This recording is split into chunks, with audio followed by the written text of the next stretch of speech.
Tous. Alors, comme vous le savez, comme je vous l'ai déjà expliqué ce matin, je serai absent toute cette semaine puisque ma fille a la varicelle. Pour essayer de compenser, je vous propose de préparer quelques cours en vidéo. Alors, ce ne sera probablement pas très évident. C'est un petit peu nouveau pour vous comme pour moi, mais c'est très probablement plus intéressant que de vous envoyer des listes de questions auxquelles il faut répondre, tout un tas d'exercices de grammaire ou autres. Donc on va essayer de travailler un petit peu comme ça pendant les jours qui viennent. Alors on en était resté avant les vacances on avait juste noté le titre de la séance 2, pardon, à savoir découvrir l'univers du roman d'aventure, et on avait noté les trois objectifs. Alors je vous laisse reprendre, déjà je vous laisse prendre votre cours, vos affaires, je vous laisse sortir tout ça. Donc on a déjà pour quelques minutes si ça n'a pas déjà été fait. Donc vous sortez Tom Sawyer, vous pouvez prendre le livre à la page, enfin aux pages 115, 115-116, ce sont les pages sur lesquelles étaient posées les questions auxquelles vous avez déjà répondu avant les vacances, à partir desquelles nous allons bâtir le cours de cette séance. Vous avez besoin d'un crayon et vous avez besoin de votre cours, là où vous en êtes resté. Alors, je vous laisse prendre tout ça. Donc je pense que là, le professeur qui est dans la classe, à savoir Madame Gardner, va pouvoir appuyer sur la barre d'espace pour marquer une pause jusqu'à ce que chacun d'entre vous ait pu avoir son livre ouvert à la page 115, ainsi que son classeur ouvert là où il en est resté juste avant les vacances. Alors on y va. On avait noté donc les trois objectifs, je vous les relis, je vais vous les projeter juste après, de sorte que vous puissiez noter ce qu'il faut noter. On avait noté donc séance 2, découvrir l'univers du roman d'aventure, trois objectifs, découvrir les personnages principaux et les caractériser, vérifiez que vous avez bien cela sur votre cours, s'identifier à un héros de roman attachant, et présenter un personnage ou une péripétie à l'oral, ce que l'on fera plus tard. Le corpus, c'est sur les 15 premiers chapitres les 11 premiers chapitres, excusez-moi, du roman. Alors je vous reprojette cela et on y va.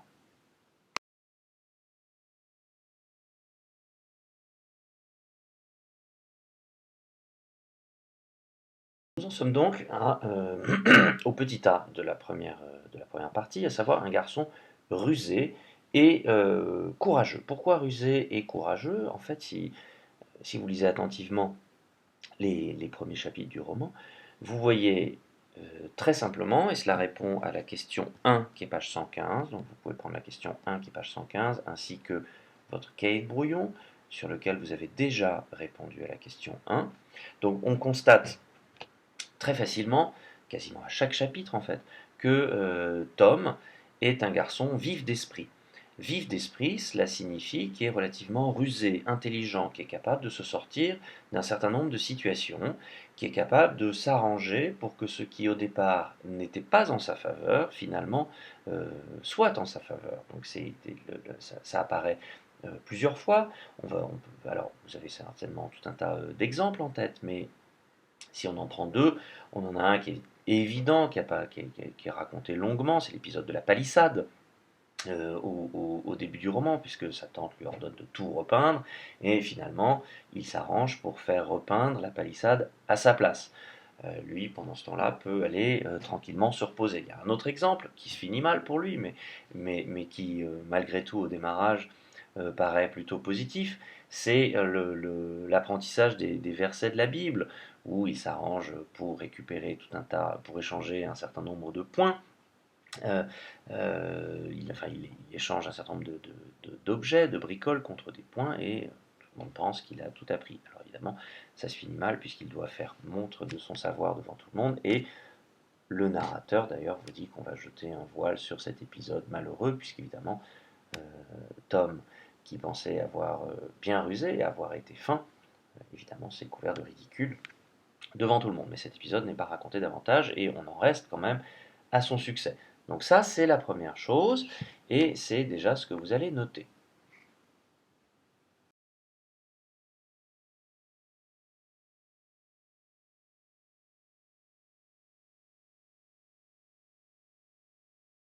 Alors en plus d'être rusé et relativement intelligent, on constate aussi que Tom, et ça apparaît très vite dans les premiers chapitres, on constate que Tom est aussi un enfant courageux qui est capable d'endurer plusieurs épreuves physiques. Ce n'est pas toujours facile pour lui. Il ne vit pas dans la misère et la vie n'est pas affreuse, mais ce n'est pas toujours facile. Et il est capable, pour arriver à ses fins, pour arriver à parvenir à ce qu'il souhaite, il est capable d'endurer un certain nombre de difficultés physiques. Alors on a évidemment les punitions corporelles, les exemples, notamment dans l'épisode du sucrier cassé par exemple, où sa tante le gifle. On a cet exemple-là, mais on en a d'autres que vous allez noter là encore tout seul. Normalement, vous avez, alors c'est extrêmement simple comme question, vous avez forcément relevé un ou deux exemples. Vous pouvez les mettre en commun entre vous. Vous pouvez parler là pendant que le professeur va appuyer sur la barre d'espace pour que vous puissiez noter, mais vous pouvez également échanger entre vous pour trouver quelques exemples. Il suffit d'en mettre deux en plus de celui de la gifle. Donc c'est la gifle plus deux exemples à vous, ça fait un total de trois. Vous me notez donc deux exemples en plus à travers lesquels on voit très clairement que Tom est un garçon qui est courageux. Ça ne veut pas dire que c'est le plus fort, puisque physiquement, c'est loin d'être le plus fort. Mais il est courageux, il est capable d'endurer un certain nombre de choses, de difficultés, et ça apparaît très nettement dans ces premiers chapitres.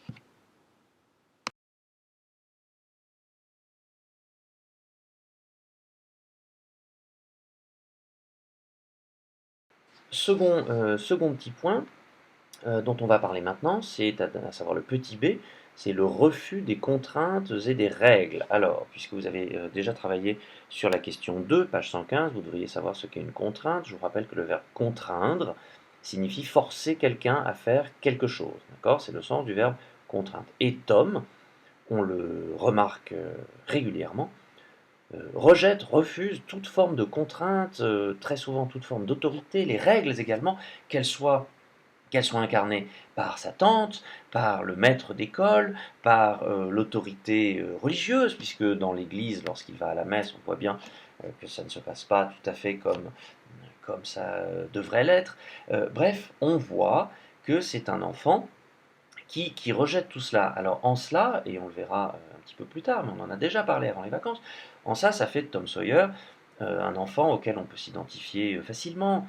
C'est un enfant de 10, 12, 13, 14 ans, un peu comme vous, qui refuse qu'on le force à ranger sa chambre, qui refuse qu'on lui demande de faire ses devoirs avant d'aller jouer, qui ne veut pas aller à l'école, qui ne veut pas, je sais pas, mettre le couvert, sortir la poubelle, bref, tout ce que demandent les parents régulièrement, eh bien, Tom, lui, le refuse. Donc, évidemment, c'est facile de faire, c'est facile de, de considérer que Tom Sawyer, c'est un peu l'adolescent, c'est un peu celui qui ne veut pas faire ce qu'on lui demande de faire. Donc, ça le rend, on va le noter tout à l'heure, ça le rend aussi tout à fait sympathique.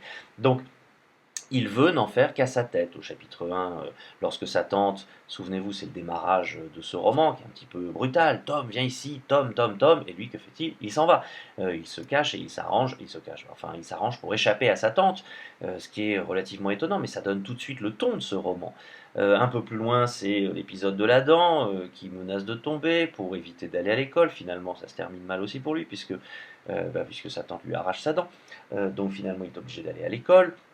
Bref, tout montre un enfant qui veut faire en fait ce que veulent faire tous les enfants, c'est-à-dire un enfant qui veut s'amuser, qui ne veut pas aller à l'école, qui veut s'amuser, qui ne veut pas s'embarrasser de contraintes, qui ne veut pas s'embarrasser de règles, et qui veut n'en faire un peu qu'à sa tête parce que c'est beaucoup plus drôle.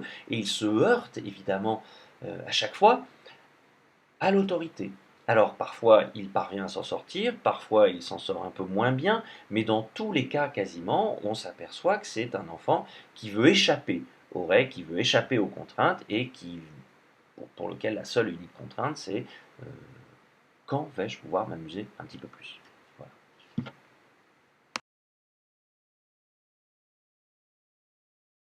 Le premier point sur lequel on va s'attarder dans ce petit 1 sur Tom Sawyer, l'apprenti héros, et on verra pourquoi c'est un apprenti héros, c'est le petit c, les rêves d'avenir de Tom.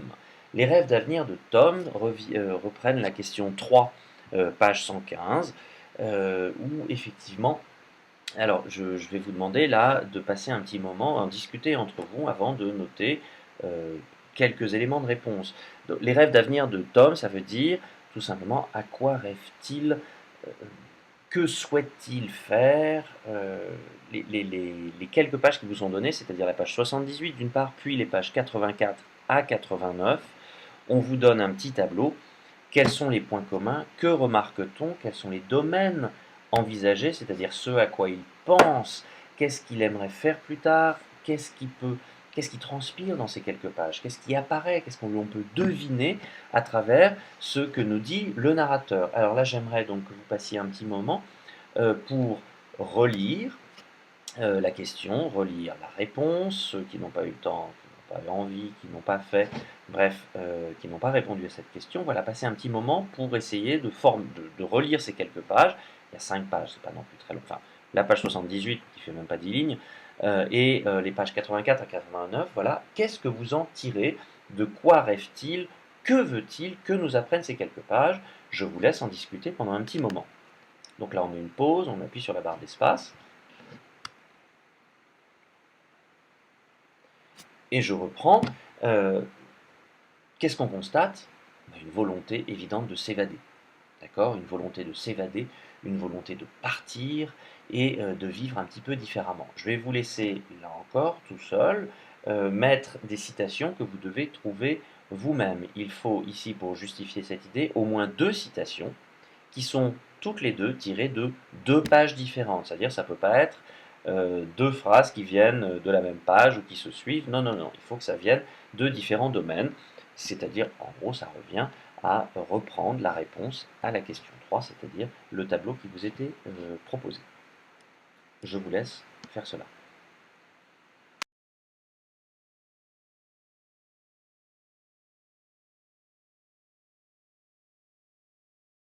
Voilà, c'est tout pour aujourd'hui. Alors mercredi, nous travaillerons sur le personnage non plus de Tom cette fois, mais de Huck, qui est un enfant pas comme les autres, qui est le camarade de jeu et de bêtises de Tom. Nous travaillerons également, probablement un petit peu mercredi, mais surtout jeudi, où nous terminerons normalement cette séance. Nous travaillerons sur la découverte de l'amour, qui apparaît dès les premiers chapitres, et évidemment l'irruption du drame avec le meurtre qui a lieu évidemment au cimetière. Voilà. On travaillera sur tout cela mercredi et jeudi. J'espère que ça ne s'est pas trop mal passé pour ce premier cours en vidéo.